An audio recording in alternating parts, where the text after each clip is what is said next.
فمنهم من هدى الله ومنهم من حقت عليه الضلالة. صدق الله العظيم. وقال النبي صلى الله عليه وسلم: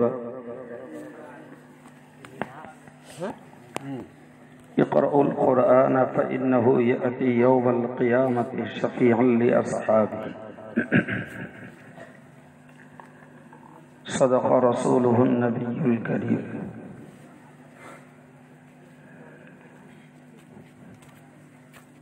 সম্মানিত স্নেহভাজন বিদায়ী বক্তাবৃন্দ,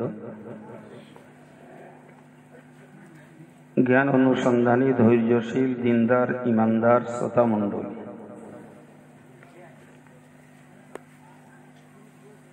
সমস্ত প্রশংসা আল্লাহর।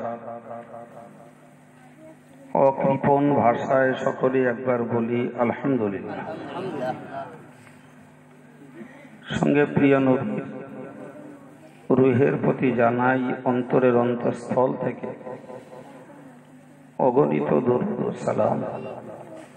সমাবেতভাবে সকলেই আরো একবার বলি সাল্লাল্লাহু আলাইহি ওয়াসাল্লাম। সম্মানিত ভাইরা, স্নেহাশিস প্রিয় যুবকেরা, সন্ধ্যা থেকে নানা প্রোগ্রাম, নানা বক্তব্যের ভিতর দিয়ে আপনাদের সময়টা কেটেছে। আমি অনেক ক্লান্তি নিয়ে আপনাদের কাছে দুটি কথা শেয়ার করার জন্য উপস্থিত। বাকি আল্লাহ পাকের মেহেরবানি ও আপনাদের নেক দোয়া, আল্লাহ তৌফিক দেন, সকলেই বলেন আমিন। ইত্যাগ্রে বক্তাদের কাছ থেকে কি অজনসিয়ত শুনেছেন আপনারাই ভালো জানেন। আমাকে দিয়ে আমার কাছ থেকে কি শুনবেন আল্লাহ ভালো জানেন। তবে আমার মানবীয় নিয়তে কোরআন শরীফের একটি আয়াতের অংশ, একটি হাদিসের টুকরা আপনাদের কাছে পরিবেশন করেছি। আয়াত এবং হাদিসকে সামনে রেখেই অল্প কয়েক মিনিট কিছু কথা আলোচনা করছি। মহান আল্লাহ কোরআন পাকে ব্যক্ত করেছেন, ওয়ালাকাদ বাআসনা ফী কুল্লি উম্মাতির রাসূলা। আমি আল্লাহ প্রতিটি জাতির জন্য রসুল পাঠিয়েছি। রসুলদের কাজ হলো ভুল পথে চলা মানুষগুলোকে আল্লাহর কাছে পৌঁছানোর সঠিক রাস্তা দেখানো। এটাই রসুলদের কাজ। পৃথিবীতে যত নবী রসুলকে আল্লাহ পাঠিয়েছেন তাদের কাজই হলো অবুঝ মানুষগুলোকে সঠিক পথের নিশানা দেওয়া। তো আল্লাহ বললেন, আমি প্রত্যেকটা জাতির কাছে রসুল পাঠিয়েছি। আর সেই রসুলেরা এসে তার সম্প্রদায়কে বলেছেন, আনি ইবুদুল্লাহ, তোমরা আল্লাহর ইবাদত করো, ওয়াজতানিবুত তাগুত, এবং আল্লাহ বিরোধী শক্তিকে তোমরা ত্যাগ করো। আবার বলছি, প্রত্যেকটা রসুল এসেছেন তার জাতির কাছে বলেছেন, তোমরা আল্লাহর ইবাদত করো আর আল্লাহ বিরোধী যত অপশক্তি রয়েছে ওইগুলোকে ত্যাগ করো। মনে রাখো, ইন্নাকুম ওয়া মা তা'বুদুনা মিন দুনিল্লাহি হাসাবু জাহান্নাম, তোমরা এবং তোমরা যাদেরকে বস্তু হওয়ার পরেও পুজো করো, এই সবগুলো জাহান্নামের জ্বালানি হবে। নাউযুবিল্লাহ। তোমরা যারা পুজো করছো তারাও হবে, আর যাদেরকে পুজো করছো ওরাও জ্বালানি হবে। অতএব তোমরা আল্লাহ বিরোধী সমস্ত অপশক্তিকে তাগুতি শক্তিকে তোমরা পরিত্যাগ করো। এই কথাই ছিল প্রত্যেকটা নবীর বার্তা। আল্লাহ বাস্তবটাকে লক্ষ্য করে বললেন ফামিনহুম মান হাদাল্লাহ। নবীদের কাছ থেকে এই অবজারভেশন পেয়ে, নবীদের কাছ থেকে এই বক্তব্য ভার্সন পাওয়ার পরে কিছু মানুষ হেদায়েত প্রাপ্ত হয়েছে। সুবহানাল্লাহ। ওয়ামিনহুম মান হাক্কাত আলাইহি দালালা। আর কিছু মানুষের জন্য পথভ্রষ্টতা সাব্যস্ত হয়েছে। তার মানে তারা যেমন ভ্রান্ত পথে ছিল, সেই ভ্রান্ত পথটাই তাদের জন্য বরাদ্দ হয়েছে। নাউযুবিল্লাহ বলেন। সম্মানিত ভাইরা, নবীদের যুগে ছিল মানুষের যে অবস্থান আজও তাই। মৌলানা রজব আলী ওয়াজ করুক, মৌলানা আব্দুর রহমান ওয়াজ করুক, আব্দুল কাইয়ুম ওয়াজ করুক, বাস্তব সমাজ একই পর্যায়ে। একদল হেদায়েতের আলোয় আলোকিত হতে চায়, আর একদল হেদায়েতের আলো থেকে মুখ ফিরিয়ে অন্ধকারে কুসংস্কারই চলতে চায়। আছে না নাই? তাহলে নবীদের যুগে মানসিক চরিত্র যা ছিল, আজও সেই চরিত্রের মানুষ রয়ে গেছে। তো আজকের যুগে তো তার সংখ্যা আরো বাড়বে। সে যুগের বিরোধীর তুলনায় এ যুগের বিরোধীর সংখ্যা আরো বেশি। সে যুগের অবাধ্যতার তুলনায় এ যুগের অবাধ্যতা বেশি। সে যুগের ধর্ম বিরোধীদের তুলনায় এ যুগের ধর্ম বিরোধী বেশি। ঠিক কিনা? কারণ ভাই, যে জমানাতে মহান আল্লাহ যে নবীকে পাঠিয়েছেন, প্রত্যেকটা নবীকে আল্লাহ কিছু আকর্ষণীয় বিষয় দিয়েছেন। সুবহানাল্লাহ। যে আকর্ষণটা চুম্বকের মতো।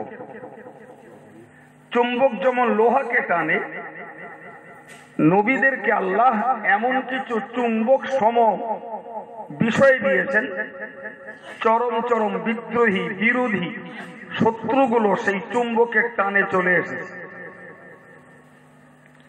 সুবহানাল্লাহ একটু বলা যাবে? আর একটু মন খুলে বলুন। দূরে যে সমস্ত ভাইগুলো বসে আছেন, মাঝে মাঝে ফাঁক আছে, একটু কাছে এসে বসুন, মায়া বাড়ুক, কথাগুলো শুনবার আগ্রহ হবে। যত দূরে যাবেন সম্পর্ক কমে যাবে, কথার প্রতি মন কমবে, টান কমবে, রাত জায়গাটা ব্যর্থ হবে। আজকে জানেন, আমি এই দাওয়াতটা এসেছি রীতিমতো একটা দাওয়াতকে ক্যান্সেল করে। সেটা সালাউদ্দিন খবর রাখে। রীতিমতো একটা দাওয়াতকে ক্যান্সেল করে। আমার এই টাইমটা ছিল 7:30। সেই টাইমটা তাদের এই সালাউদ্দিনের দাবিতে নিয়েছি বলে সেই সভাটা টোটালে বাদ দিতে হয়েছে। তার বক্তব্য জোর আপনি যদি শেষে না থাকেন সভা দেবই না।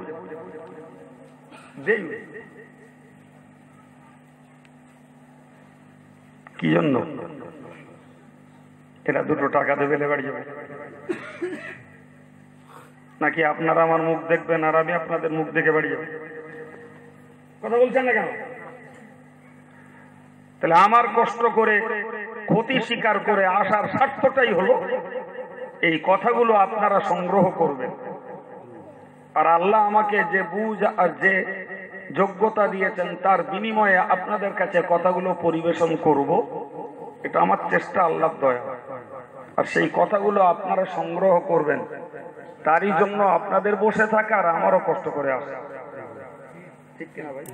তো সেই কথাগুলো শুনতে যদি অনাগ্রহ, অনীহা, কথাগুলোর প্রতি যদি আকর্ষণ কম থাকে, লস আমার হবে না, আপনাদের কারোর কারোর। আমার লস হবে? একদম একদম লস যাদের হোক তাদের হবে। আল্লাহ সকলকে ধৈর্য দিন, মনোযোগ দিন, একাগ্রতা দিন। সবাই একবার বলুন আমিন। আমি আবার বলছি, যে রাসূলুল্লাহ নবীদের কথাগুলোকে শোনার পরেও সব মানুষ হেদায়েতের আলোয় আলোকিত হয়নি। কিছু মানুষ হেদায়েতের আলোয় আলোকিত হয়েছে, কিছু অন্ধকারে কুসংস্কারে হাবুডুবু খেয়েছে। সেই নবীদের জমানার শেষ নবী হিসাবে এসেছেন আমার নবী। সেই নবীর কথা বলতেই আলেমরা ডিউটি দিচ্ছেন। তো এখনো দেখছি পরিস্থিতি এক, কেউ হেদায়েত হচ্ছেন, কেউ এটাকে নিয়ে ঠাট্টা রহস্য বিদ্রুপ বিরোধিতা করেই চলেছে। আমি এখান থেকে বলছিলাম বরং নবীদের যুগের তুলনায় এ যুগে বিরোধিতা, বিদ্রোহী, শত্রুতা, হিংসা, ঠাট্টা বিদ্রুপ আরো পরিমাণ বেড়েছে, তাই না বাবা? কেন? আমি বলেছি, রিপিট করছি, যে নবীদেরকে আলাদা একটা পাওয়ার দিয়েছিলেন, আলাদা একটা আকর্ষণীয় বিষয় দিয়েছিলেন। আমি বুঝিয়েছি সেটাকে চুম্বক বলে, তাই বুঝিয়েছি তো। চুম্বক যেমন লোহাকে আকর্ষণ করে, নবীদের সেই আকর্ষণীয় বিষয়গুলি ছিল মুজিজা। কি ছিল? মুজিজা। এই মুজিজা দেয়ার মালিক আল্লাহ, তবে আল্লাহ প্রকাশ করান নবী রসুলদেরকে দিয়ে। এই মুজিজার প্রকৃতির আরেকটা রূপ হলো কারামত, যেটাও প্রকাশ করান আল্লাহ, তবে প্রকাশের ব্যক্তি হলেন ওলিরা। বোঝাতে পেরেছি? ঘটনা, রূপ, চেহারা একই, কিন্তু যদি ঘটে নবীদের দ্বারা তার নাম মুজিজা, যদি ঘটে ওলিদের দ্বারা তার নাম কারামত। মনে থাকবে না, ভুলে যাবেন, মনে রাখার চেষ্টা করুন, লাভ হবে। সম্মানিত ভাইরা, তো ওই যে মুজিজা আল্লাহ নবীদেরকে দিয়েছিলেন, এই মুজিজাই ছিল চুম্বক। এই চুম্বকে চরম চরম বিরোধী আর বিদ্রোহী লোকগুলো আকৃষ্ট হতো। আজকের যুগে আলেমদের কাছে ওই চুম্বক নেই, আজকের যুগের বক্তাদের কাছে ওই চুম্বক নেই। যদি চুম্বক থাকতো মাতাল মাতলামি ছেড়ে দিত। চুম্বক যদি থাকতো সুদখোর সুদি কারবার বন্ধ করে দিত। চুম্বক যদি থাকতো গান ভক্ত গান ত্যাগ করে মোবাইল ফেলে দিত। চুম্বক যদি থাকতো নারী পর্দাবৃতা হতো। ওই চুম্বক যদি আজ আলেম সমাজের কাছে থাকতো, তাস করার জুয়াখোরগুলো তাস আর জুয়া জল করে ডুবিয়ে দিত। ওই চুম্বক আলেমদের কাছে নেই। ইভেন সকল নবীরা মুজিজা দেখাননি, সকল ওলিরাও মুজিজা দেখাননি।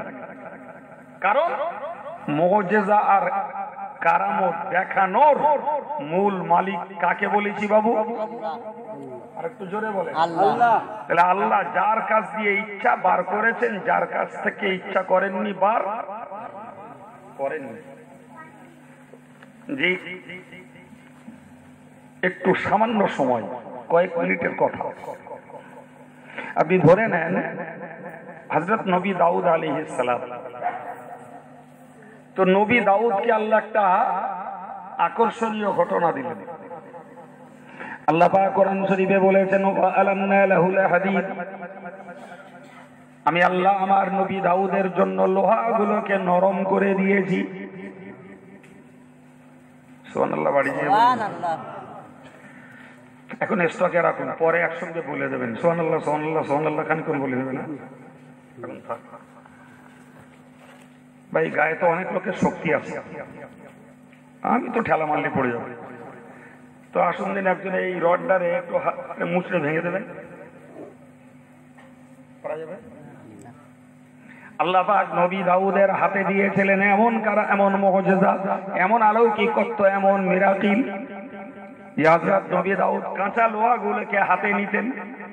উনি যে বললেন আমার একটা দায়ের দরকার, দাগও এই না, একজন যে বললেন আমার একটা কোদাল দরকার, বানিয়ে দিলেন হাতে পিঠে। কেউ বললেন আমার একটা বড় দেঘাড়ি দরকার, বানিয়ে দিলেন। কেউ বললেন আমার একটা শাবল দরকার, আগুনে গরম করতে হতো না, হাতে যেমনটি মনে করতেন তেমনটাই বানিয়ে দিতেন। হে সম্মানিত ভাইয়েরা, এই ক্ষমতা কোনো মানুষের নয়, এ ক্ষমতা আল্লাহর দেওয়া অসাধারণ ক্ষমতা। আমার আল্লাহ পাক নবী দাউদকে ওই ক্ষমতা দিয়েছেন এবং কোরআন শরীফে তা ব্যক্ত করেছেন, ওয়া আলান্না লাহুল হাদিদ। আমি আল্লাহ নবী দাউদের জন্য দিয়েছি লোহাকে নরম করে। সারা পৃথিবীতে ওই প্রথম ব্যক্তি, প্রথম নবী যিনি গৃহস্থালী জিনিসগুলো, কোদাল, কুরুল, দা, খন্তা, এই জাতীয় জিনিসগুলো তৈরি এবং ব্যবহার নবী দাউদের জমানা থেকেই শুরু। এখন আপনি বলুন, নবী দাউদের যুগ ছিল কর্মকারের যুগ, আমরা যারা সোজা সাপটা কামার বলি। জি, আমরা লোহার জিনিসগুলো কামারদের কাছ থেকে বানাই গো। ওই যুগটা কর্মকারের যুগ ছিল, কিন্তু তারা আগুনে পোড়াবে, লোহাতে ঠ্যাঙাবে, তারপরে একটা কিছু করবে। আল্লাহ নবী দাউদকে দিলেন তাদের উপর্যুপরি এই অলৌকিক ক্ষমতা।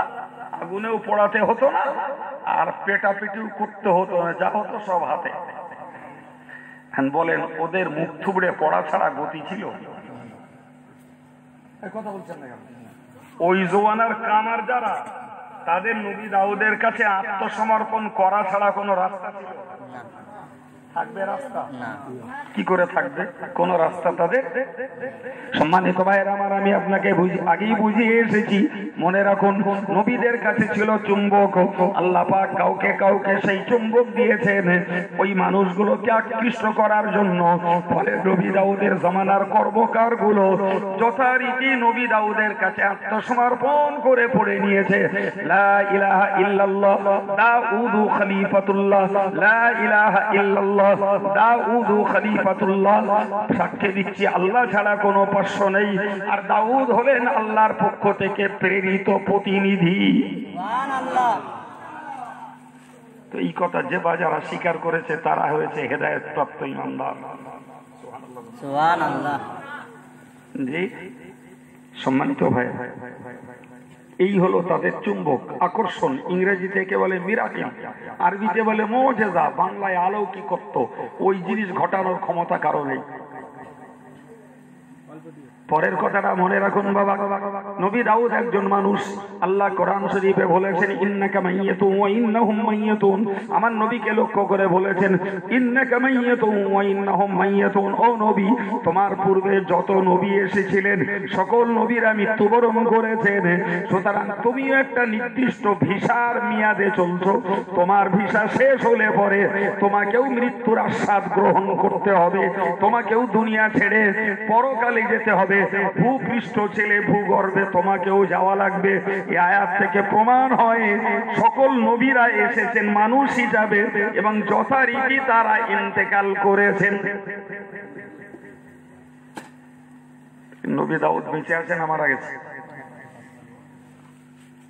কি হলো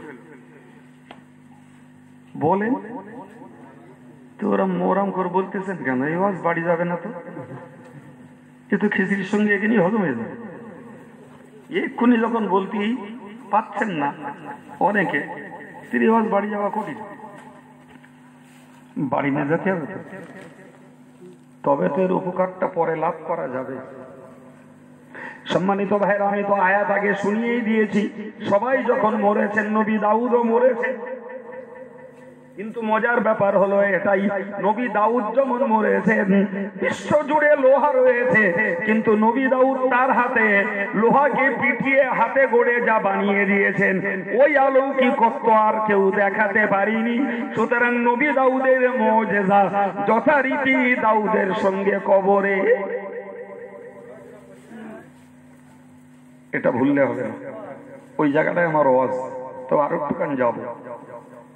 তারপর তাহলে নবী দাউদের মুজিজা আছে, চিল্লে বলুন আছে, কবরে চলে গেছে। ও সম্মানিত ভাইয়ের আমার, মনে রেখে দিন, হযরত নবী মূসা আলাইহিস সালাতু ওয়াস সালামকে মহান আল্লাহ দিয়েছিলেন একটি জান্নাতি লাঠি। আমার আল্লাহ নবী মূসা আলাইহিস সালাতু ওয়াস সালামকে এক সময় জিজ্ঞাসা করেছিলেন, ওমা তিলকা বিয়ামিনিকা ইয়া মূসা, ও মূসা তোমার হাতে ওটা কি? ক্বালা হিয়া আসাই, নবী মূসা বললেন এটা আমার লাঠি। অতটুকুই উত্তর যথেষ্ট ছিল, কিন্তু আরো তিনি বাড়িয়ে বললেন, আতাবাক্কাউ আলাইহা ওয়া হুসু বিহা আলা গনামি ওয়ালিয়া ফিহা মাআরিবু উখরা, আমি এর দ্বারাতে গাছের পাতা জেনে জেনে ছাগলদের খাওয়াই, এর উপরে নির্ভর করে করে চলি। শুধু ওই নয়, এই লাঠির দ্বারা আমার আরো অনেক কাজ হয়। ওই সেই লাঠি যে লাঠি পুঁতে দিলে গাছ হতো, চিল্লে বলুন, আর একটু জোরে বলুন। ওই লাঠি ফিরআউনের জাদুকরদের সামনে ফেলে দিল তো সাপ হলো, ওই লাঠি লোহিত সাগরে ফেলে দিল তো পথ হলো। এই অসাধারণ কৃতিত্ব কার? চিল্লে বলুন। হে মুসলমান, মনে রাখা দরকার, হে যুব সম্প্রদায়, আমি আগে একবার বলেছি আর একবার বলছি, মুজিজা নবীদের দ্বারা প্রকাশ পায় আর কারামত ওলিদের দ্বারা প্রকাশ পায়, কিন্তু কোন নবী নিজে মুজিজা দেখাতে পারে না, আর কোন ওলি নিজে কারামতি দেখাতে পারে না। এই সব কিছু দেখানোর মালিক আল্লাহ। আমার সমাজের নাদান মূর্খ রয়েছে যে পীরগুলো কারামত দেখায়, তাদের কবরে জোড়ে মুখ থুবড়ো হয়ে কবরে যেয়ে বাতি জ্বালে আর ধুলো মাখে। এত বড় অপদার্থ ওই পীর সারা জীবন আল্লাহর কাছে ধন্না ধরেছে, এ কপাল পোড়া আল্লাহর কাছে ধন্না না ধরে এরা মসজিদ বাদ দিয়ে মাজারে যেয়ে ধন্না ধরে।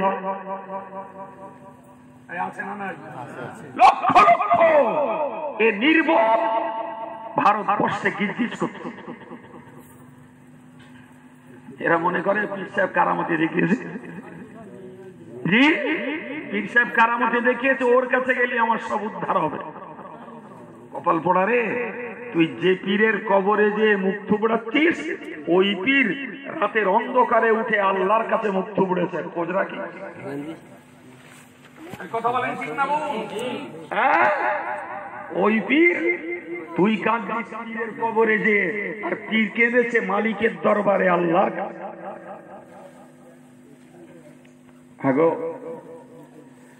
তো মূসা নবী আলাইহিস সালাতু ওয়াস সালাম খোদার দেওয়া লাঠি পেয়েছেন, যে লাঠি গাছ হয়, যে লাঠি সাপ হয়েছে, যে লাঠি সাগরে ফেলেছে পথ হয়েছে।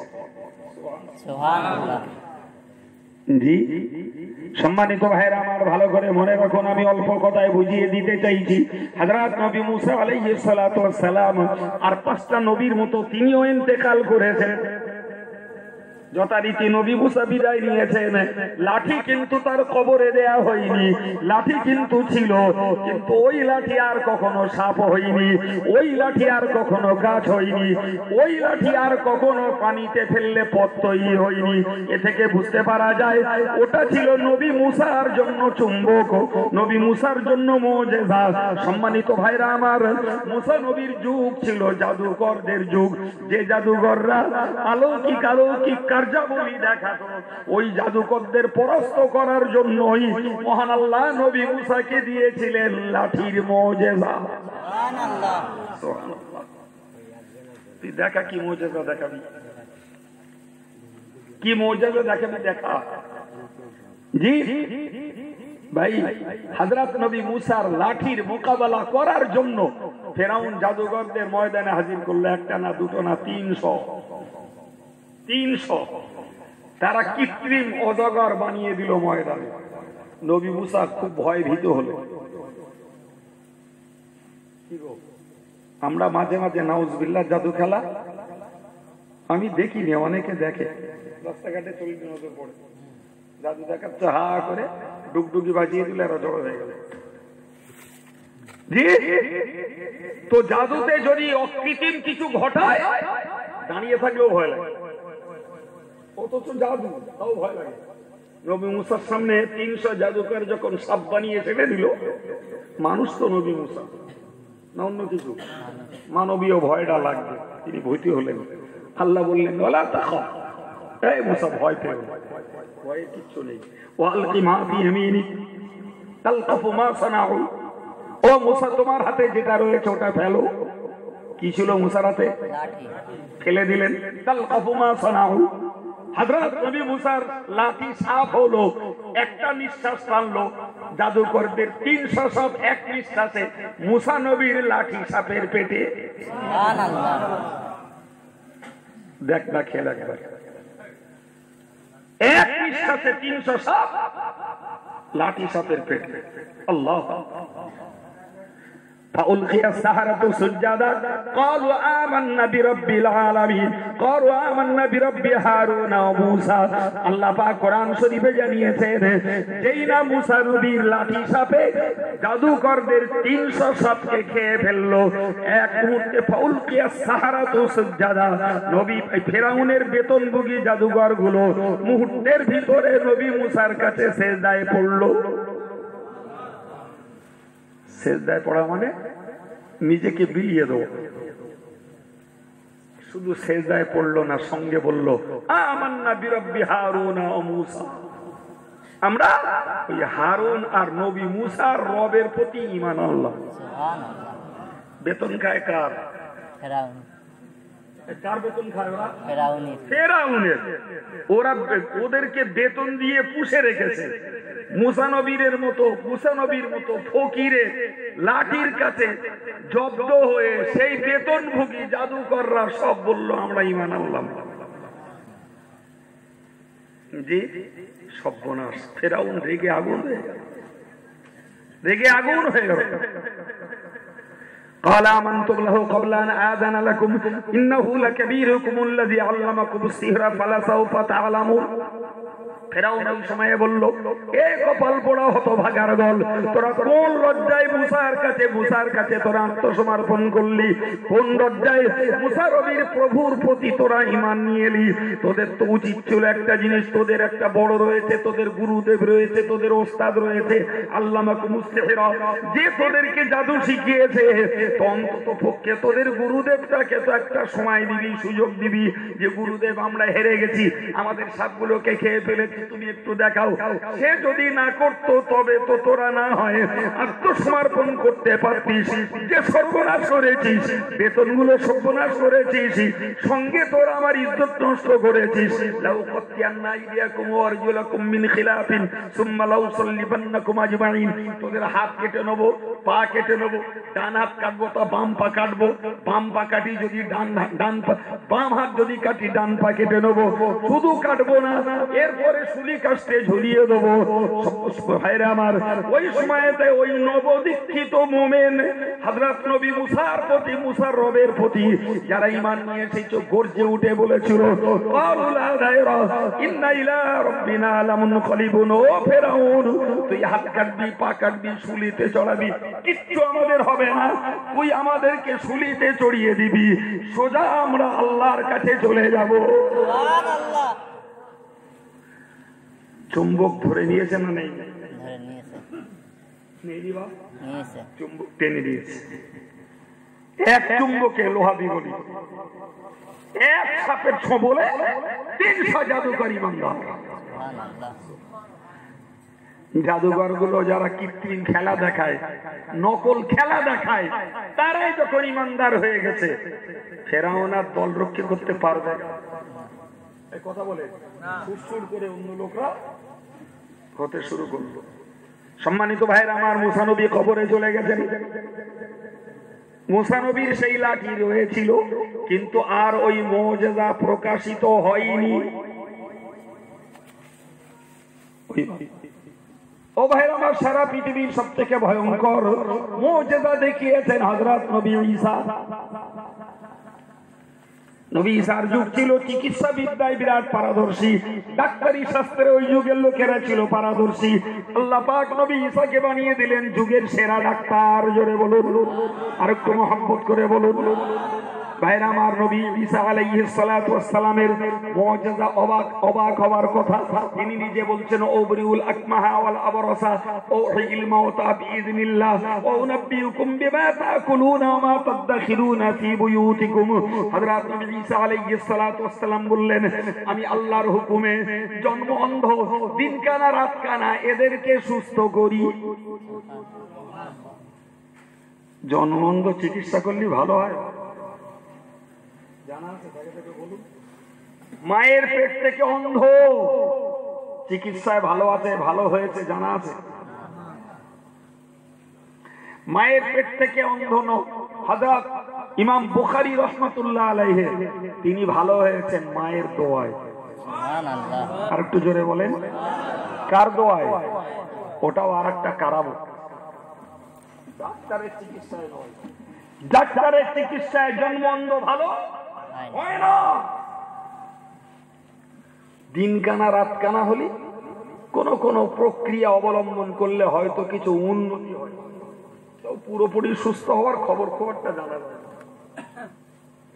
সম্মানিত ভাইরা আমার, আমি আপনাকে বোঝাতে চাইছি নবী ঈসার যুগ কিসের যুগ বলেছি?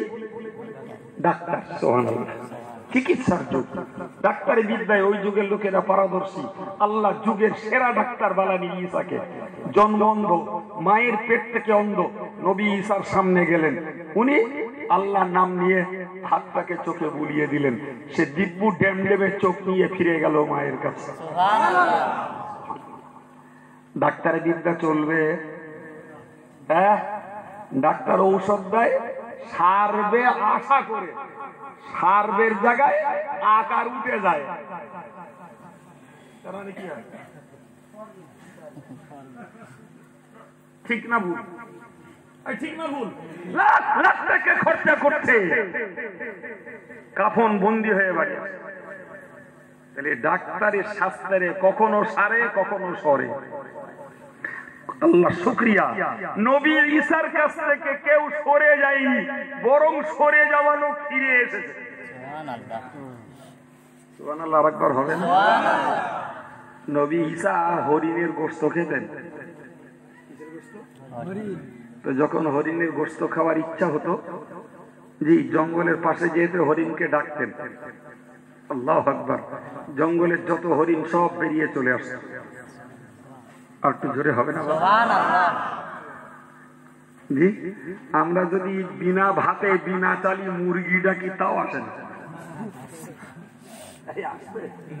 আরে বাপ, মুরগি তো লেখাপড়া শেখে না, ছেলেরে ডাকতে তাই আসে না। ভুল বলছি না ঠিক বলছি? বাপের কথাই ছেলে ফেরে না। নবী ঈসা জঙ্গলের ধারে দাঁড়িয়ে হরিণ ডাকলেন, ইয়া নবী হরিণ এদিকে চলে আসলো। উনি চয়েস করলেন এটা খাবো, তারা জবাই করলেন, বাকিগুলো চলে যেতে বললেন, চলে গেল। ওরে জবাই করলেন, খেলেন, গোশত খেলেন, আগুনে ঝলছে। আমাদের মতন তেল ফুল আদা রসুন পেঁয়াজ ঝাল হলুদ ওসব না, বাপ কি দিয়ে খেতেন বলেছি?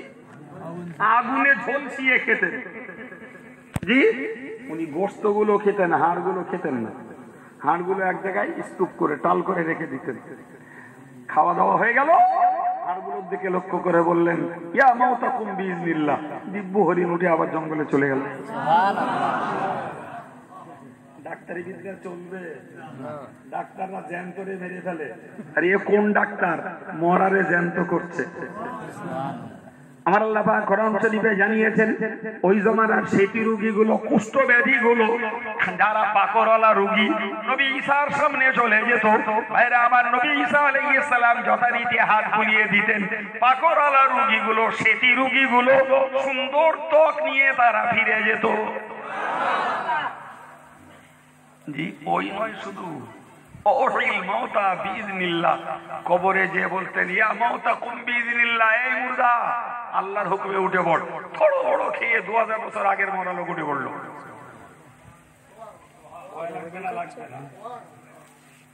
মরা লোকের ঠেলে উঠি। কত নবী ঈসার জীবনে মৃত মৃত লোকগুলোকে ডেকে ডেকে তুলে লোকদেরকে দেখিয়েছেন। জি, তার পায়ের কাছে লোকে মুখ ছুবড়বে না, ছুবড়বে না। কথা বলেন বাবা। জি, একটা লোক গেল, সামনে গেল, জি, বলতেন, ও নাব্বিউকুম বিমা তাকুলুনা ওয়া মা তাদাখিরুন। উনি বলতেন, তুমি কি খেয়ে এসো, তার বাড়ি কি জমা করে রেখেছো আমি বলে দিচ্ছি তোমার। এই জমানায় যদি এইরাম খেল কেউ দেখায়, জি, ওর পায়ে যদি মদ্দা লোক একবার তেন বলে, এই লোক 7 বার মরবে।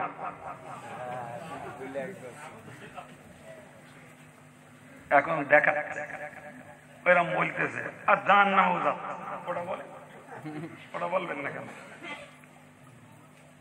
জি আল্লাহ, ওনার সামনে গেলেই উনি বলতেন তুমি এই খেয়েছো আর বাড়ি এই রেখেছো। এরা গলবে না, গলবে না, কথা বলেন না কেন? ইমান আনবে না, আনবে না?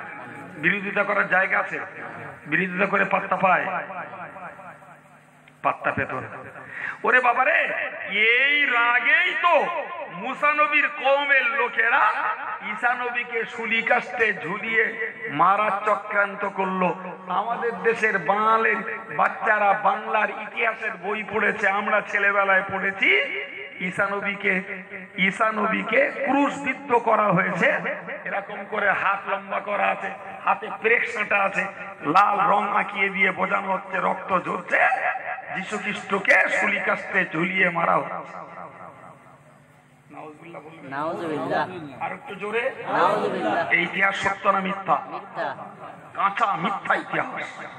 আল্লাহ পাক কোরআন শরীফে বলেছেন ওমা কতালুহু ওমা সালাবুহু, এ বিশ্বমানব তোমরা মনে রাখো ওই ইহুদি সম্প্রদায় ঈসা নবীকে না তারা হত্যা করতে পেরেছে, না তারা শুলিতে চড়াতে পেরেছে। পরের অংশে যে বলেছেন বাররাফাহুল্লাহু ইলাইহি, আল্লাহ পাক অক্ষত বিকৃত অবস্থায় তাকে আসমানে উঠিয়ে নিয়েছেন।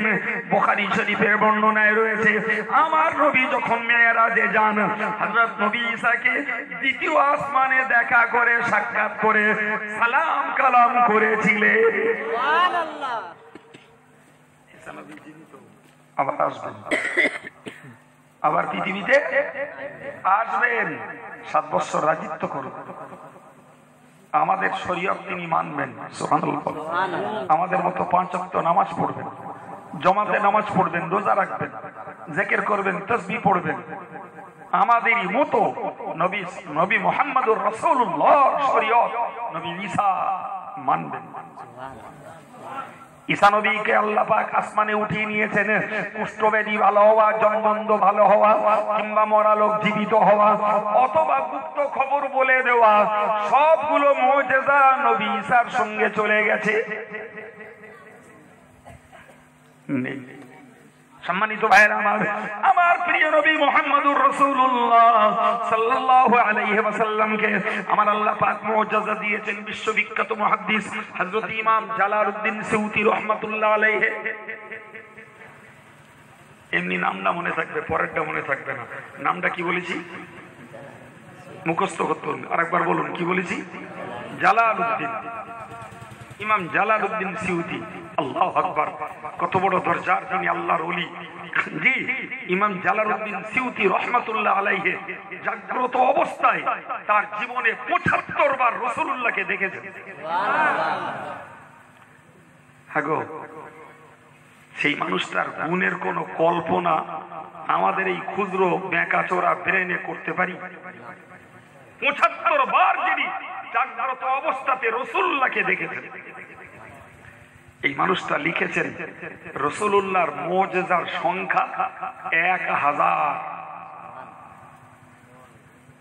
অলৌকিক ঘটনা রাসূলের জীবনে প্রকাশ পেয়েছে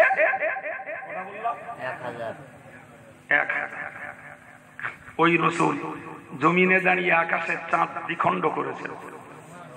ওই রাসূল অল্পে খাদ্যে থুতু দিয়েছেন, খাদ্য বেশি হয়েছে, খাওয়ার পরেও যা ছিল তাই রয়ে গেছে। সুবহানাল্লাহ।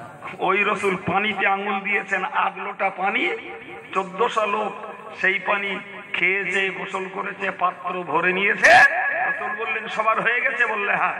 হাত তুললেন, ৮ লোটা ৮ বদনা পানি ৮ বদনাই রয়ে গেছে। সম্মানিত ভাইরা আমার, মনে রেখে দিন, কোন নবী একটা মুজিজা দেখিয়েছেন, একটা অলৌকিকত্ব, কোন নবী দুটো, কোন নবী ৪টে। ভাই আমার নবীর মুজিজার সংখ্যা কম বেশি, প্রমাণিত মুজিজা ১০০০। সম্মানিত ভাইরা আমার, আমি আপনাকে বোঝাতে চেয়েছি, দাউদ নবী মুজিজা দেখিয়েছেন, তার সঙ্গে কবরে চলে গেছে। মুসা নবী মুজিজা দেখিয়েছেন, তার সঙ্গে কবরে চলে গেছে। ঈসা নবী মুজিজা দেখিয়েছেন, তার সঙ্গে আসমানে চলে গেছে। ওই মুজিজা আর দেখাতে পারিনি। আমার নবী মুজিজা দেখিয়েছেন, দ্বিখণ্ডিত হওয়া মুজিজা, পানি বাড়া মুজিজা, খাদ্য বাড়া মুজিজা, আরো আরো বহু মুজিজা।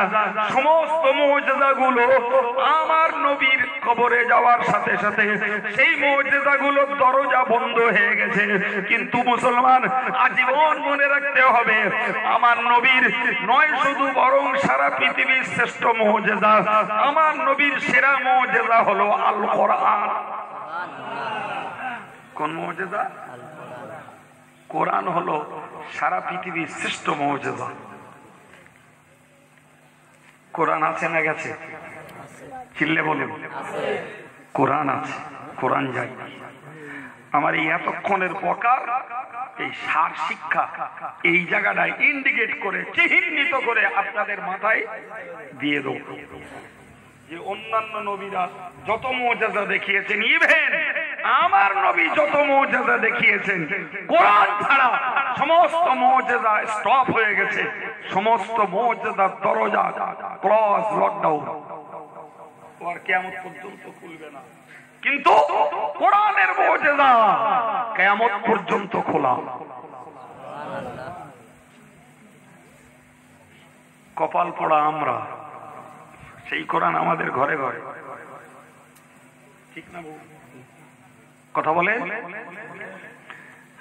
আপনি বলবেন, না বললেও মনে উকি মারবে, আজ না হলো কাল, হুজুর কোরআন আবার মুজিজা হলো কি করে?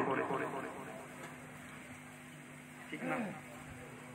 জি সম্মানিত ভাইয়ের আমার, কোরআনের মুজিজা বলুন, খোঁজান্ত একটা কিতাব, আরবি ভাষার একটা বই, এর আবার মুজিজা কি, আলো কি, করত কি? ও মুসলমানের ছেলেরা, ভাইয়েরা, মুরব্বীরা, পর্দার মায়েরা, আমি আপনাদেরকে হয়তো ভালো করে বোঝাতে পারবো না, যোগ্যতা কম, তবে যতটুকু বুঝি ততটুকু চেষ্টা করছি। নাম্বার ওয়ান মনে রেখে দিন, ওই কোরআন যখন নাজিল হচ্ছিল রাসূলুল্লাহর কাছে, মক্কার মানুষদের কাছে রাসূল যখন কোরআন ছড়াচ্ছিলেন, ভাইয়েরা আমার, মক্কার লোকেরা বলছিল, এ কোরআন তো মুহাম্মদ নিজে নিজে বানায়। বানায়, তাহলে মুহাম্মদ যখন নিজে বানায়, তোমাদেরও মাতৃভাষা আরবি, তোমরাও বানাও। কথা বলে, বেশি লোকের দরকার নেই, এক আধজন হোক, সবার চেষ্টা ফেল। কারণ কোরআনে রয়েছে অলৌকিক বিদ্যা, কোরআনে রয়েছে আধ্যাত্ম বিদ্যা, কোরআনে রয়েছে পরকাল, কোরআনে রয়েছে এহকাল, কোরআনে রয়েছে জন্ম তত্ত্ব, কোরআনে রয়েছে মৃত্যু তত্ত্ব, কোরআনে রয়েছে উদ্ভিদ বিজ্ঞান, কোরআনে রয়েছে রসায়ন বিজ্ঞান, কোরআনে রয়েছে ভূবিজ্ঞান, কোরআনে রয়েছে নভোবিজ্ঞান, কোরআনে রয়েছে জান্নাতের বয়ান, কোরআনে রয়েছে জাহান্নামের বয়ান, কোরআনে রয়েছে আল্লাহর পরিচিতি, কোরআনে রয়েছে আমার নবীর পরিচিতি, কোরআনে রয়েছে আমার আপনার অ্যাক্টিভিটিস, কর্ম, কোরআনে রয়েছে আমার আপনার জন্য দৃষ্টান্ত, কোরআনের ভিতরে রয়েছে আমার আপনার জন্য আদেশের বার্তা, কোরআনে রয়েছে আমাদের জন্য নিষেধের বার্তা, কোরআনে রয়েছে মানুষ গড়ার ফর্মুলা, কোরআনে রয়েছে জাহান্নাম থেকে মুক্তির পথ, কোরআনে রয়েছে জান্নাত দখল করার প্রেসক্রিপশন। সুবহানাল্লাহ। আছে না? নাই? আছে। পারিস্তা বানা একটা চ্যালেঞ্জ। কার চ্যালেঞ্জ? আল্লাহ। পারিস বানা। আরে মুজিজা তার নাম যা আর কেউ পারে না, ওর নাম মুজিজা। ওই ঘটনা কেউ পারে না। কোরআনটা তোরা বানা, তবে বুঝবি কোরআন মুজিজা নয়। আর যদি বানাতে না পারিস, তাহলে নিশ্চিত কোরআন মুজিজা। আমার আল্লাহ বললেন, কুল্লা ইন জিতামাতিল ইনসু ওয়াল জিন্নু আলা আন ইয়াতু বিমিসলি হাযাল কুরআন লা ইয়াতুনা বিমিসলি ওয়ালাউ কানা বা'দুহুম লিবা'দিন যাহিরা। আমার আল্লাহ বললেন, ও নবী তুমি ওদেরকে বলে দাও, মানুষ তো দূরের কথা, যদি মানুষ আর জিন প্যাক্ট হয়, মানুষ আর জিন যদি একসঙ্গে পড়ে লাগে, কোরআনের মতো একটা কোরআন আবিষ্কার করতে, কোরআনের মতো একটা কোরআন তারা রচনা করবে, আমি আল্লাহ পাক বলে দিলাম, একজন যদি অপরজনকে সাহায্য করে, তাও তাদের দ্বারা কোরআনের মতো আর একটা কোরআন তৈরি করা সম্ভব নয়। সুবহানাল্লাহ। গেল টোটাল কোরআন। অন্য আয়াত পাকে এসেছে, আমার আল্লাহ বলছেন, তোমরা এক কাজ করো, ওয়াইন কুনতুম ফি রাইবিম মিম্মা নাযালনা আলা আবদিনা ফাতু বিসূরাতিম মিন মিসলিহি। ও আমার বান্দা বান্দি, তোমরা যদি মনে করো কোরআন আমার নবী মুহাম্মাদের রচিত, কোরআন মুহাম্মদ তৈরি করেছে, আমি আল্লাহ চ্যালেঞ্জ করছি, কোরআনে 114টা সূরা দিয়েছে আমি, তোমরা পারো যদি একটা সূরা কোরআনের মতো করে তৈরি করো। কটা সূরা? একটা। ওরা দেখলো এইবার সম্ভব, এবার একটা চ্যালেঞ্জ নেই, যা একটা হোক। জি ভাই, তোরা একটা সূরা তৈরি করলো, সূরা একটা তৈরি করলো। জি, কোরআন শরীফের একটা সূরার নাম আল কারিয়া। কি নাম? হাফেজ মাওলানারা তো খুবই জানে, মাদ্রাসার পড়ুয়া ছাত্ররাও জানে, আমরা সাধারণ মানুষ হয়তো ওইসব সূরাগুলো মুখস্থ করি না, নামাজের জন্য যে কটা লাগে টুকটাক সেইগুলোই মুখস্থ করি আমরা। সূরা কারিয়া খুব কাছাকাছি সূরা। আল কারিয়া তুমাল কারিয়া ওয়া মা আদরাকা মাল কারিয়া। আমার আল্লাহ বললেন আল কারিয়া আঘাতকারী বিষয়, আবার বললেন মাল কারিয়া, তোমরা কি জানো আঘাতকারী বিষয় কি? বলে বললেন ইয়াউমা ইয়াকুনুন নাসু কাল ফারাশিল মাবসুস। আঘাতকারী বিষয় হলো ওই দিন যেদিন কিয়ামত সংগঠিত হবে, ওটাই আঘাতকারী। যেদিন দেখতে পাওয়া যাবে মানুষগুলো বিক্ষিপ্ত পতঙ্গের মতো উড়বে, ওয়াতাকুরুল জিবালু কালিহিনিল মানফুস। যেদিন দেখা যাবে ও বিশ্ববাসী পাহাড়গুলো ধ্বনিত তুলোর মতো উড়বে। এই বয়ান, এই বর্ণনা, এই ভার্সন কোরআনের সূরা আল কারিয়ার ভিতরে রয়েছে।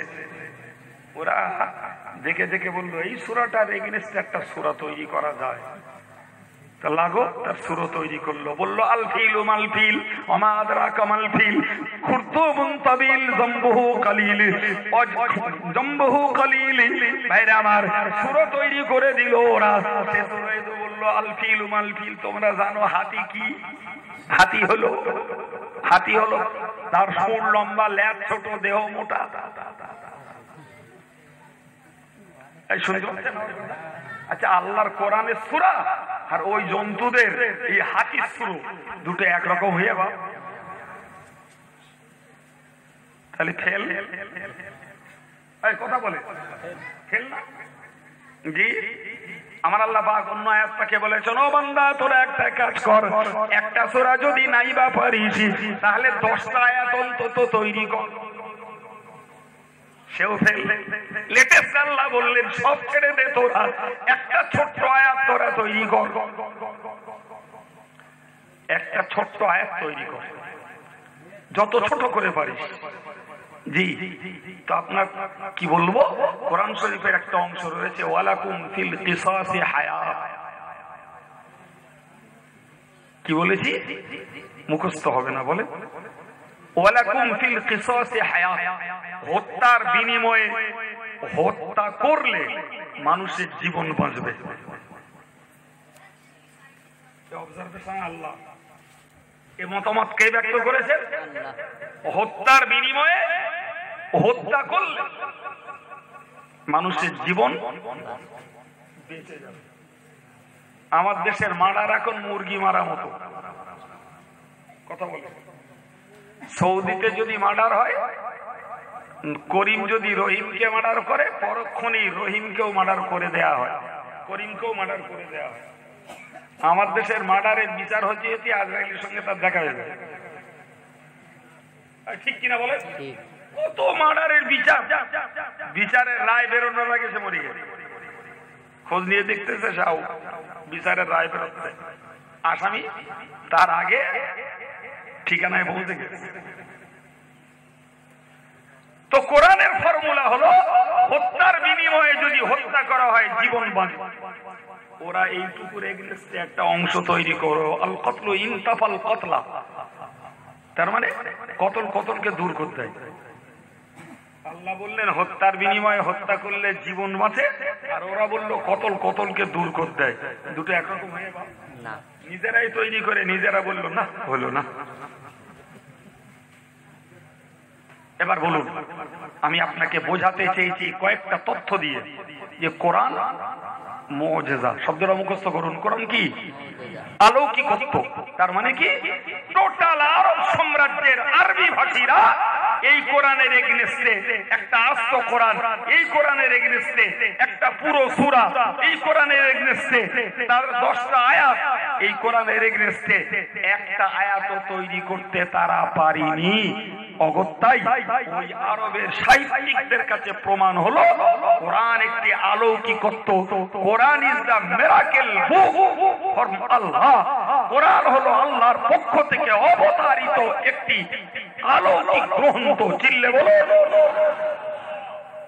আমার প্রিয় নবী বলেছেন তারাকতু ফীকুম আমরাইন। ও আমার সাহাবীরা তোমরা মনে রাখো আমি তোমাদের কাছে রেখে গেলাম দুটো বিষয়। তারাকতু ফীকুম আমরাইন, দুটো বিষয় রেখে গেলাম। লান তাদিল্লু মা তামাসসাকতুম বিহিমা। ওই দুটোকে যতকাল পর্যন্ত ধরে রাখবে, যতকাল পর্যন্ত ওই দুটোকে অনুসরণ করবে, যতকাল পর্যন্ত ওই দুটোকে মান্য করে চলবে, ততকাল পর্যন্ত তোমরা পথভ্রষ্ট হবে না, ততকাল পর্যন্ত তোমরা গোমরাহ হবে না।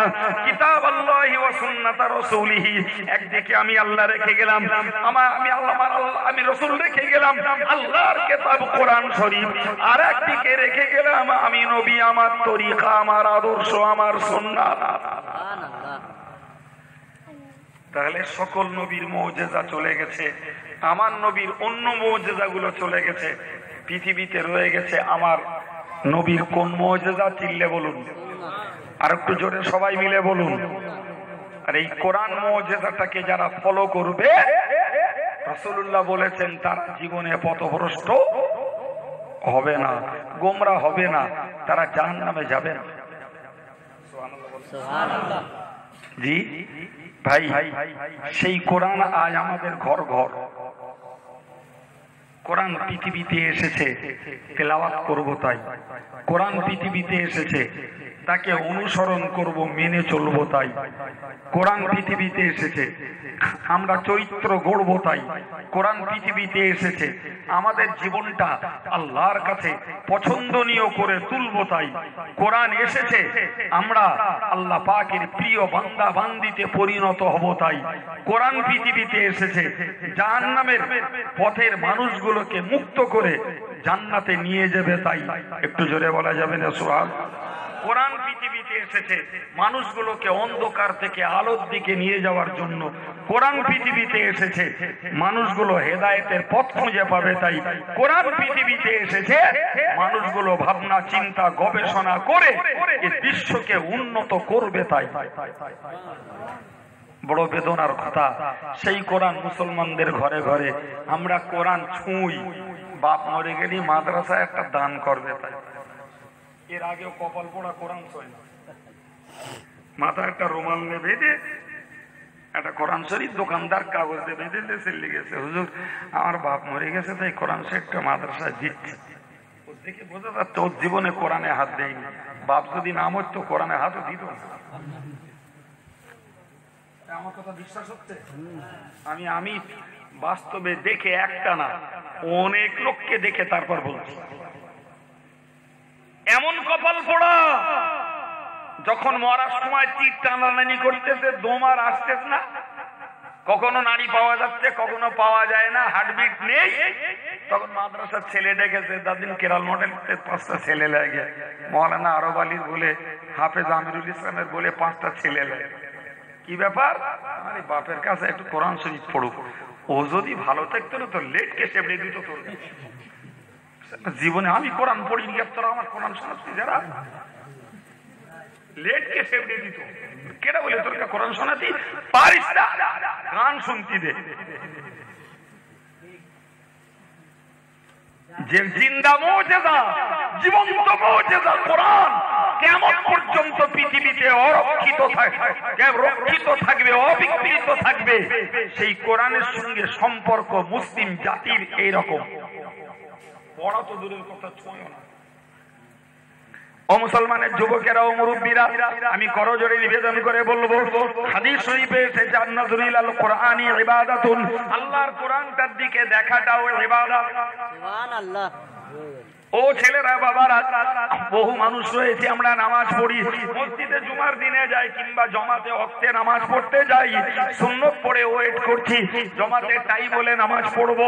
কোরআন মসজিদে থাকায় কোরআন শরীফ রাখা আছে, কপাল পোড়া যদি একটা কোরআন শরীফ খুলে চোখ দিয়ে যদি দেখতো, যত অক্ষর তার নজরে পড়তো তত নেকি সে পেয়ে যেত। করা যাবে? এই আমলটা করা যাবে? সাহস হচ্ছে না বলে বড় খেতাপতি হাত দেবো, এই আমলটা করা যাবে না?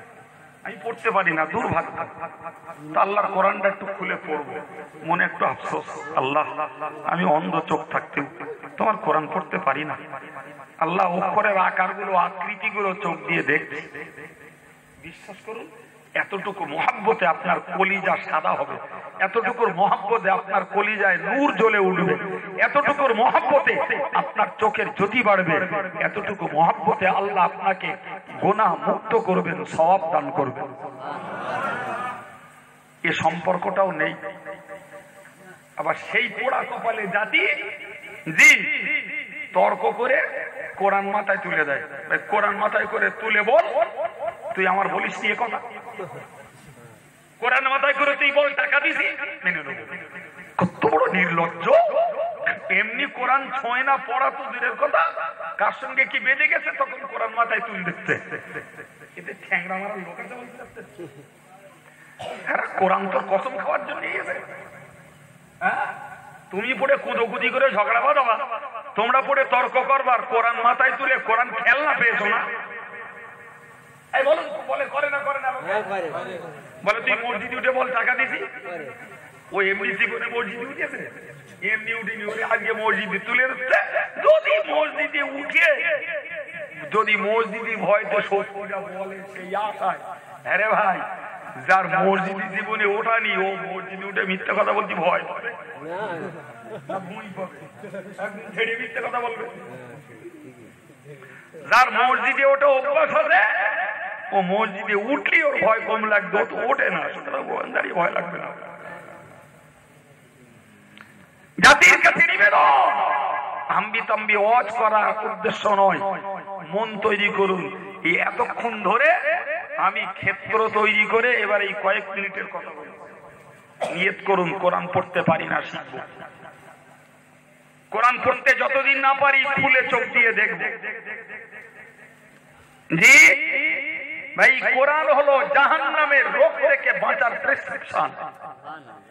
ডাক্তারের প্রেসক্রিপশনে যেমন থাকে রোগীর সুস্থতার ফর্মুলা, কোরআন শরীফে আল্লাহ দিয়েছেন জাহান্নামী গুলোকে জাহান্নাম থেকে বাঁচার ফর্মুলা।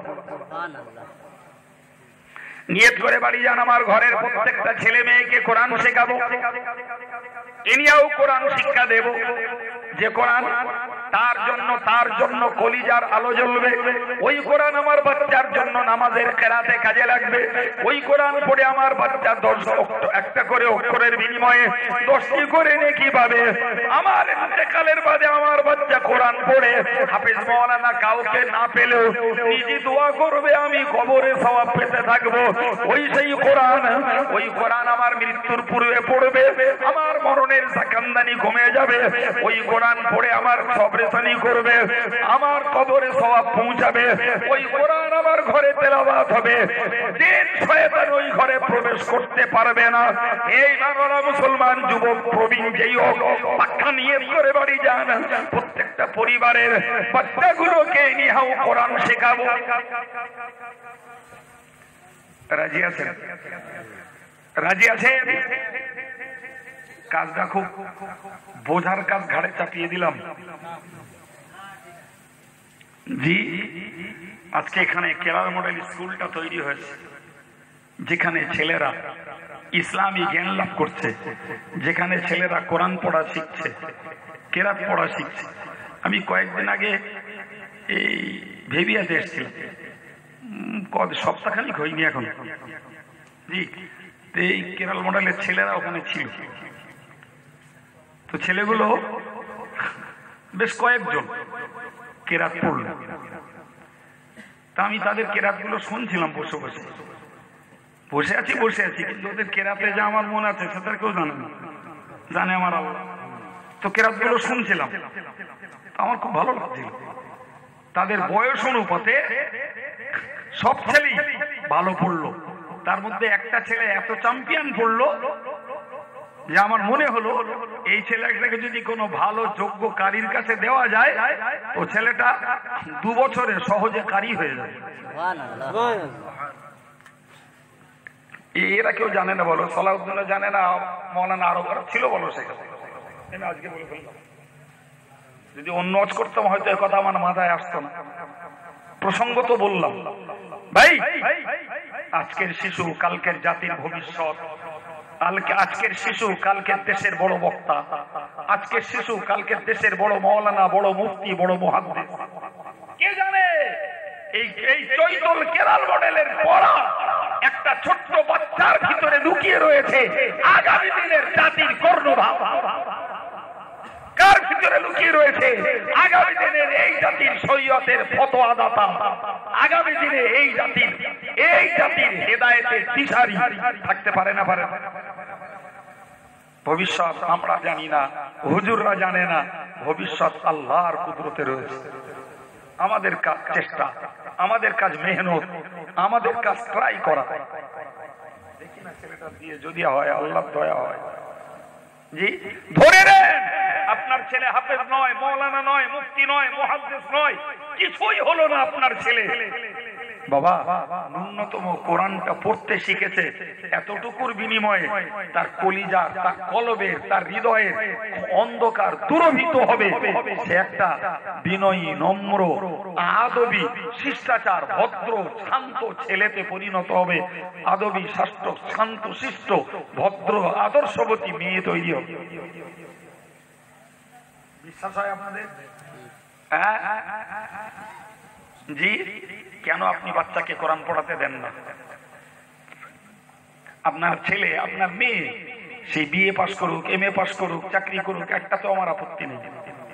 কিন্তু মুসলমান আজও ভাবলো না যে আমার ছেলে BA, BCom, BSc, MCom, BEd, যে অনেক কিছু ডিগ্রি, এমফিল অর্জন করেছে, অনেক কিছু, সে আইএস অফিসার, সে আইপিএস অফিসার, সে অ্যাডভোকেট, সে ব্যারিস্টার, সে মিনিস্টার, জি সে জয়েন্ট পরীক্ষা দিয়ে ডাক্তার হয়েছে, অনেক কিছু করুক, কপাল পোড়া। তুমি যা শিখিয়েছো ও সব সম্পর্ক টাকার সঙ্গে, কিছুর সঙ্গে সম্পর্ক একদম একদম টাকা ছাড়া আর কিচ্ছু নেই।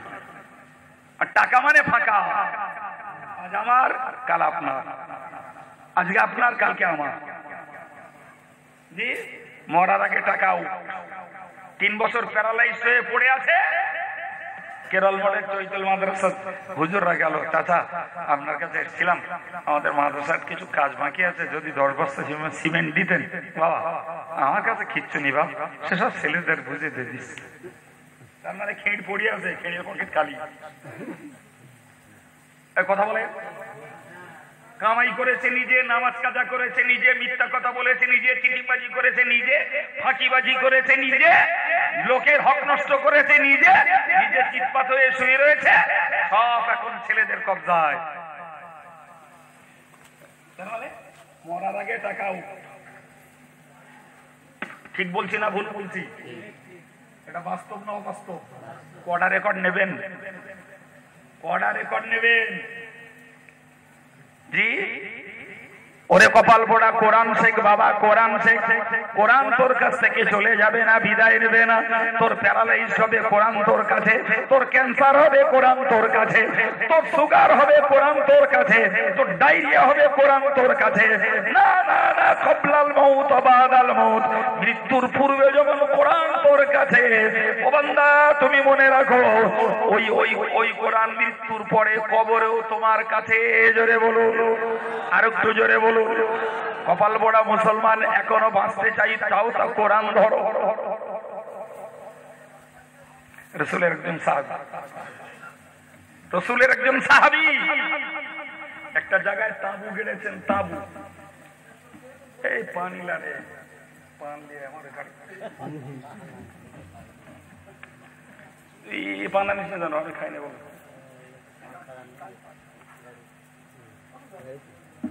ওই আস্তে তুই আস্তে কোটোটা লিয়ে আর একটা আমাকে দুটো কোটো লিয়ে যা।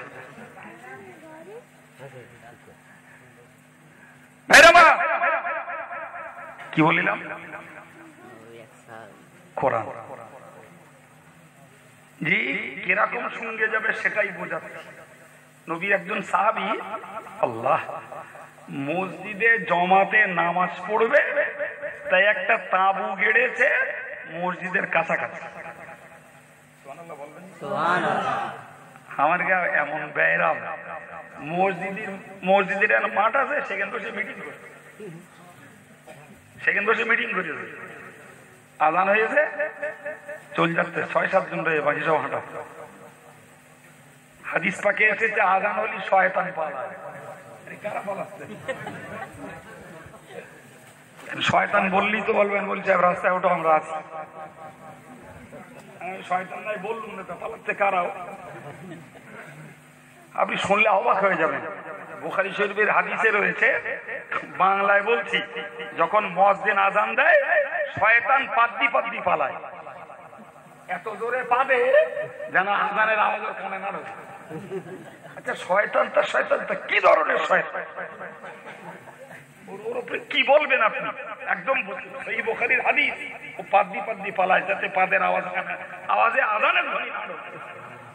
সর্বনাশ, মসজিদের চত্বরে বসে মিটিং করেছে আর আজান হয়েছে, আসেরে চলে যাচ্ছে সব 6-7 জন রয়েছে। এক পিছটাতে কোন অন্য ধর্মের লোক ছিল না, সব মুসলমান। মুসলমান পাড়ার ঝামেলা। এখন যে কটা পালাচ্ছে কি বলতে হবে? হ্যাঁ, মানব রূপী শয়তান। রূপটা মানুষের, গুন্ডা বাঁদর নয়, তবে কাজে বলে বাঁদরা। পাগল না, ভালো ছেলে, উল্টো পাল্টা করলি বলে পাগলাম, ঠিক কিনা? শয়তান না, তবে কাজে তেরস পরশ করলি বললে শয়তানি করতিস কেন? বলেন না বলেন না, আমি বলি না বলি না, এগুলো আমাদের ব্যবহৃত ভাষা। তাহলে আদাতে শয়তান না, আদাতে পাগল না, আদাতে বাঁদর না, ওর কাজে বলতে হয় বাঁদরামি, পাগলামি, শয়তানি। জি আদান হচ্ছে আর পালাচ্ছে, কি সর্বনাশ! অবাক কাণ্ড। আমি আপনাকে বোঝাচ্ছি, ওই সাহাবী তিনি মসজিদের কাছে এসে তাঁবু গেড়েছেন। কি করবেন? জোরে বলুন। জমাতে নামাজ পড়বে। আল্লাহ পাক নবী বলেছেন, সালাতুল জামাতি তাআদুলু বিকামবি 27 সালাতাম মিন সালাতিল ফাজরি।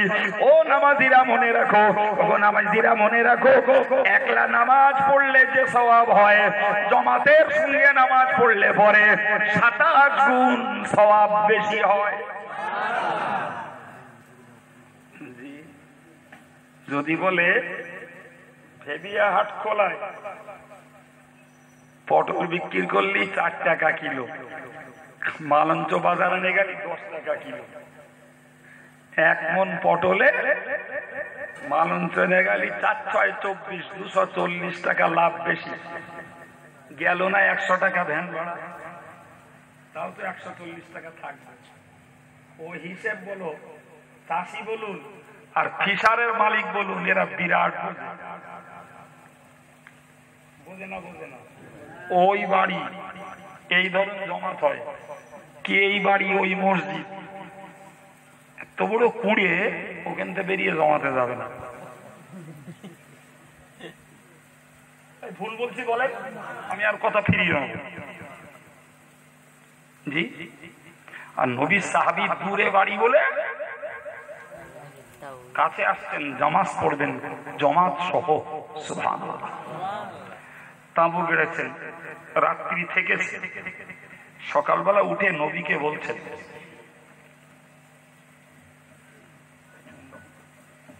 সকালবেলা উঠে নবীকে বলছেন, ইয়া রাসূলুল্লাহ, ইয়া হাবিবাল্লাহ, হুজুর আমি অমুক জায়গায় তাঁবু গেড়েছি। নবী গো, আমি ওখানে শয়ন করেছি, মাটির নিচে থেকে শুনতে পাচ্ছি একজন ব্যক্তিকে যেন পড়ছে, করা সূরাতুল মুলক হাত্তা খতমাহা, শুরু করেছেন বিসমিল্লাহির রহমানির রহিম, তাবারাকাল্লাযী বিয়াদিহিল মুলকু ওয়া আলা কুল্লি শাইইন কাদির, আল্লাযী খালাকাল মাউতা ওয়াল হায়াতা লিয়াবলুয়াকুম আইয়ুকুম আহসানু আমালা ওয়া হুয়াল আজিজুল গফুর।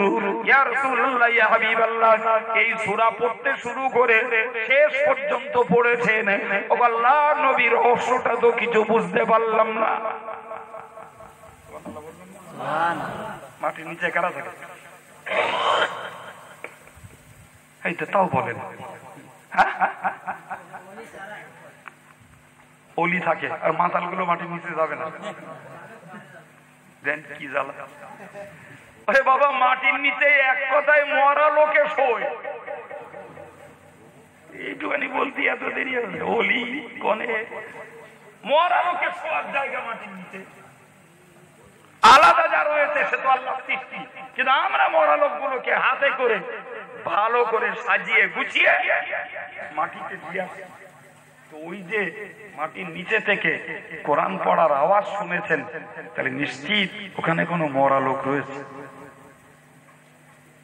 প্রিয় নবী যেই না শুনলেন, আল্লাহু আকবার, রাসূল আবেগ ভরা কণ্ঠে বললেন, হিয়াল মানিআতু ওয়াল মুনজিয়া। সুবহানাল্লাহ বলেন। ওগো সাহাবী, যে সূরা পড়া কথা তুমি শুনছো, ওইটা অন্য কোন জায়গা নাই, ওটা আমার একটা সাহাবীর কবর। আমার ওই সাহাবী যতদিন বেঁচে ছিল প্রতি রাত্রি কোরআন শরীফের সূরা মুলক তেলাওয়াত করত। আল্লাহ পাক তাকে কবরে দেওয়ার পরেও ওই সূরাটাকে তেলাওয়াত করতে দিয়েছেন। তারই তেলাওয়াতের আওয়াজ তুমি শুনতে পেয়েছো। ওগো সাহাবী, তুমি মনে রাখো, ওই সূরা এমন একটি সূরা, ইয়াল মানিআতু ওয়াল মুনজিয়া, ওই সূরা জীবনে যে তেলাওয়াত করবে, প্রথমত ওই সূরা কবরের আযাব থেকে ওই বান্দাকে হেফাজত করবে এবং জাহান্নামের আযাব থেকে ওই বান্দাকে মুক্ত করবে। জোরে বলুন। হাদিস শরীফে এসেছে, যারা সূরা মুলক তেলাওয়াত করে এদেরকে যখন কবরে দেয়া হবে, মন কান্না কি রাখবে তো? জি, ও মুর্দা যথাযথ উত্তর দিতে পারিনি। যত প্রশ্ন হয়েছে ফেরেশতা মুগুর তুলবে, তো তুলি দেখতে পাবে একটা বড় ডানাওয়ালা পাখি টোটাল লাশটাকে ঢেকে রেখেছে। আর একটু সবাই মিলে আর একবার মন খুলে, টোটাল লাশটা ঢাকা। ওই পাখি জবান খুলে বলবে, আল্লাহর ফেরেশতা, সাবধান হয়ে যাও, আমাকে কি চিনতে পারো? আমি কে কি জানো?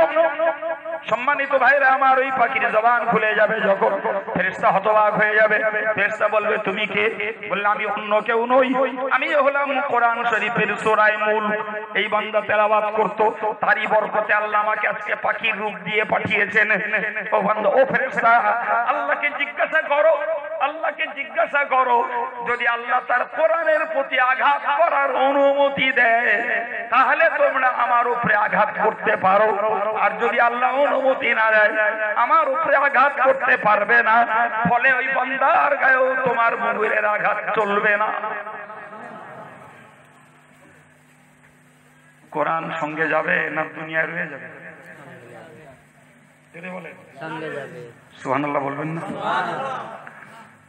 যে টাকা ফাঁকা, যে টাকা বেঁচে থাকতেও চলে যায়, কাছে আর থাকে না, জি, সেই টাকা নিয়ে কুদোকুদি, লাপালাপি, ঝাপাঝাপি, হাঁপাহাঁপি, দৌড়োদৌড়ি, নামাজ কাজা, মিথ্যা, সটতা, তাস, জুয়া, সুদ, কত রকমের ফোন দিতে মানুষ টাকা কামাই করছে রে।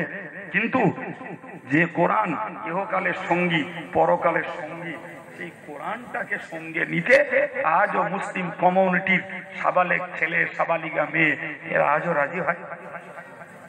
রাজি হলে বাস্তবে দেখা যায়।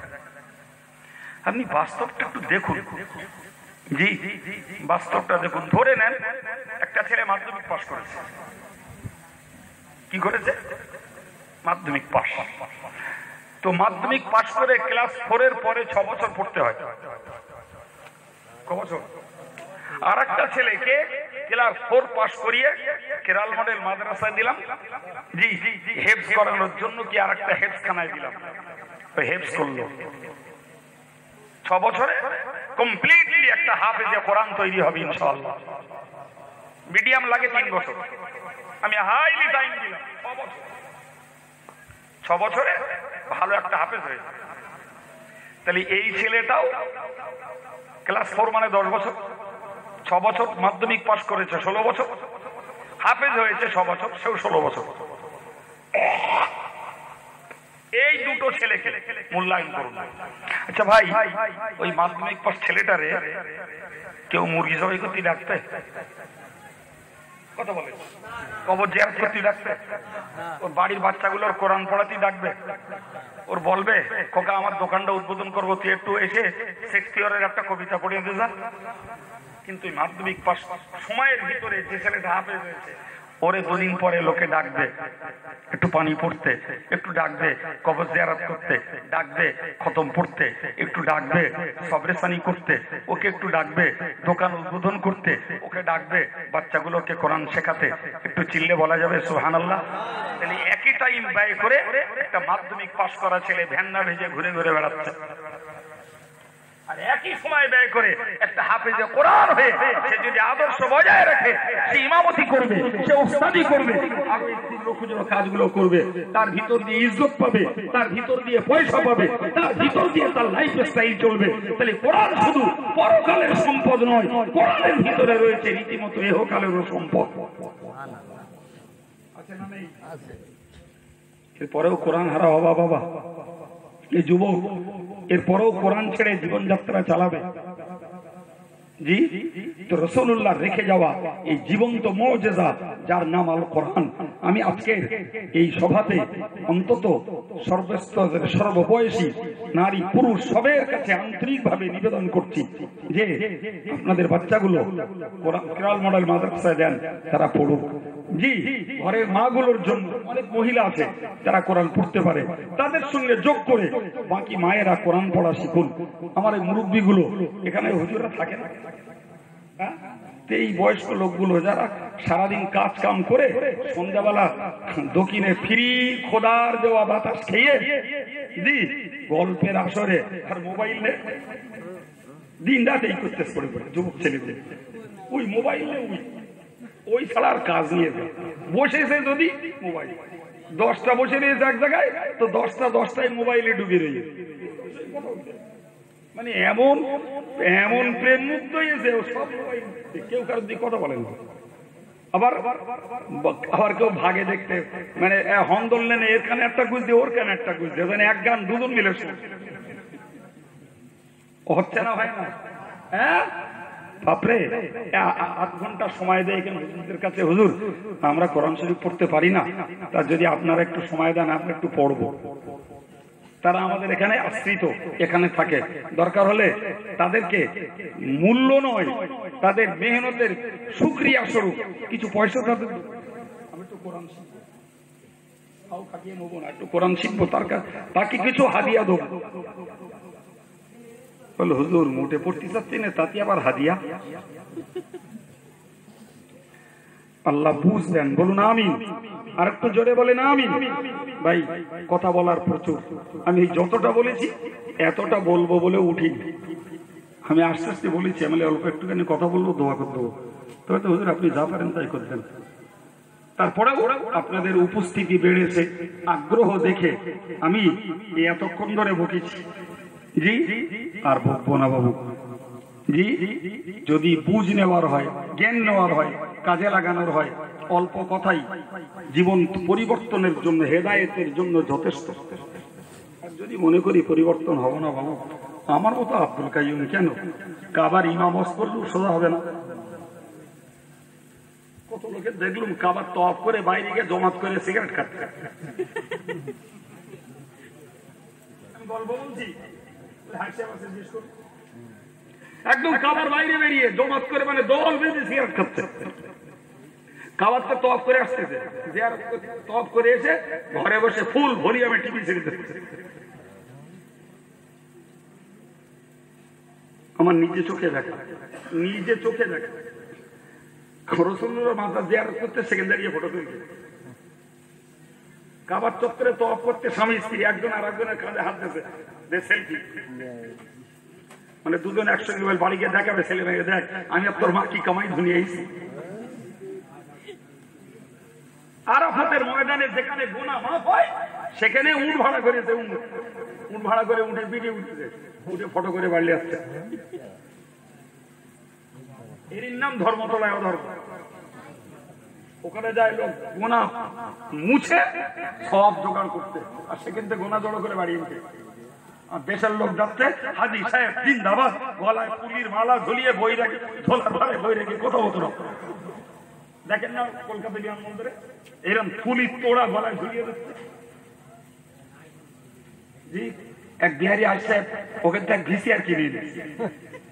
अरे इन्हीं एयरपोर्ट पे नमेसे हाजी साहब क्या है भेजिया, बोले क्या होगा, क्या होगा, बोले जो होता है वही होगा। कहाँ से लाया, बोले जिद्दा से खरीद लाया। बोले तो हराम है आपको घर में रखना। बोले कैसे हराम होगा, जिद्दा में है तो मेरे लिए हराम कैसे होगा। बोले जिद्दा में कुत्ता है तो कुत्ता भी अलग हो गया। तोड़ जाए, अरे जिद्दा का बिजनेस मार्केट 30% সেখানে শুধু আরবের লোক বাস করে, সারা পৃথিবীর লোক বাস করে। জি, এই যদি হয় ধর্মকর্মের হাল, তিনি এর কাছে জান্নাতের পথ দেখাবে কে বাবা? আল্লাহ সঠিক বুঝ দেন। আমার যুবক ছেলেগুলোর প্রতি আমার বেশি আস্থা, জি, যে এদের আল্লাহ বাঁচালে এখনো অনেকদিন বাঁচবে। এরা যদি একটু অগ্রণী ভূমিকা নেয়, এরা যদি একটু পদক্ষেপ নেয়, এদের লাইফ স্টাইলটা পরিবর্তন হতে পারে। মুরব্বীগুলোর প্রতি আমার ভরসা আছে, তবে এক জায়গায় ভয়, সেটা হলো লজ্জা। আমিরুল ইসলাম হাবিব সাহেব 81 ছেলে, আমার এই 70 বছর বয়স হবে পড়বো কেন, ওটা দেখা হয়নি, থাকবে না। মনে রাখবে, শিক্ষার পথের বড় শত্রু হলো লজ্জা। নবী বলেছেন শিফাউল আইয়াস, মূর্খের ঔষধ হলো যেটা জানি না সেটা জিজ্ঞাসা করে জেনে নেওয়া। ওই ঔষধ জিজ্ঞাসা করো, তোমার মূর্খতার রোগ সেরে যাবে। ঠিক না ভুল? এই ফর্মুলা কে দিয়েছেন? আমি দিয়েছি, রসুল দিয়েছে। কে দিয়েছেন? আর রসুলকে দিয়েছেন কে?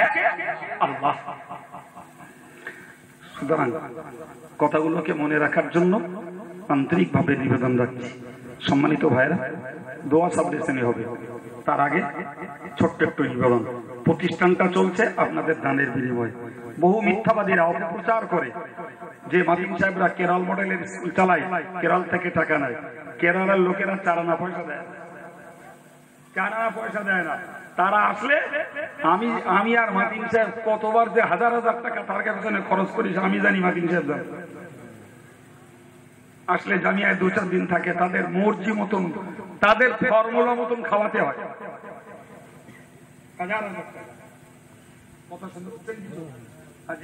আমাদের দেশের কিছু মিথ্যাবাদী মৌলবী আছে, তারা প্রচার করে এরা কেরল মডেলকে টাকা নেয়, কেরল মডেলের জন্য কেরল থেকে টাকা নেয়।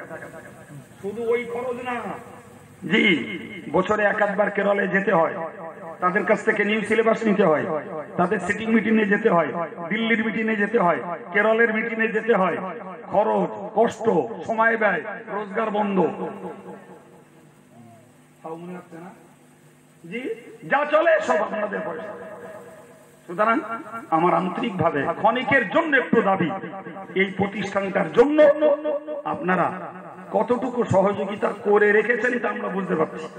তার মানে যথেষ্ট করে রেখেছেন, না হলে এই প্রত্যন্ত এলাকাতে এত সুন্দর একটা প্রতিষ্ঠান রানিং চলতে পারে না, ধারাবাহিক পারে না। এই মুহূর্তে কতটুকু পারেন একটু দানের হাত বাড়াবেন বাবা, 5-7 মিনিট।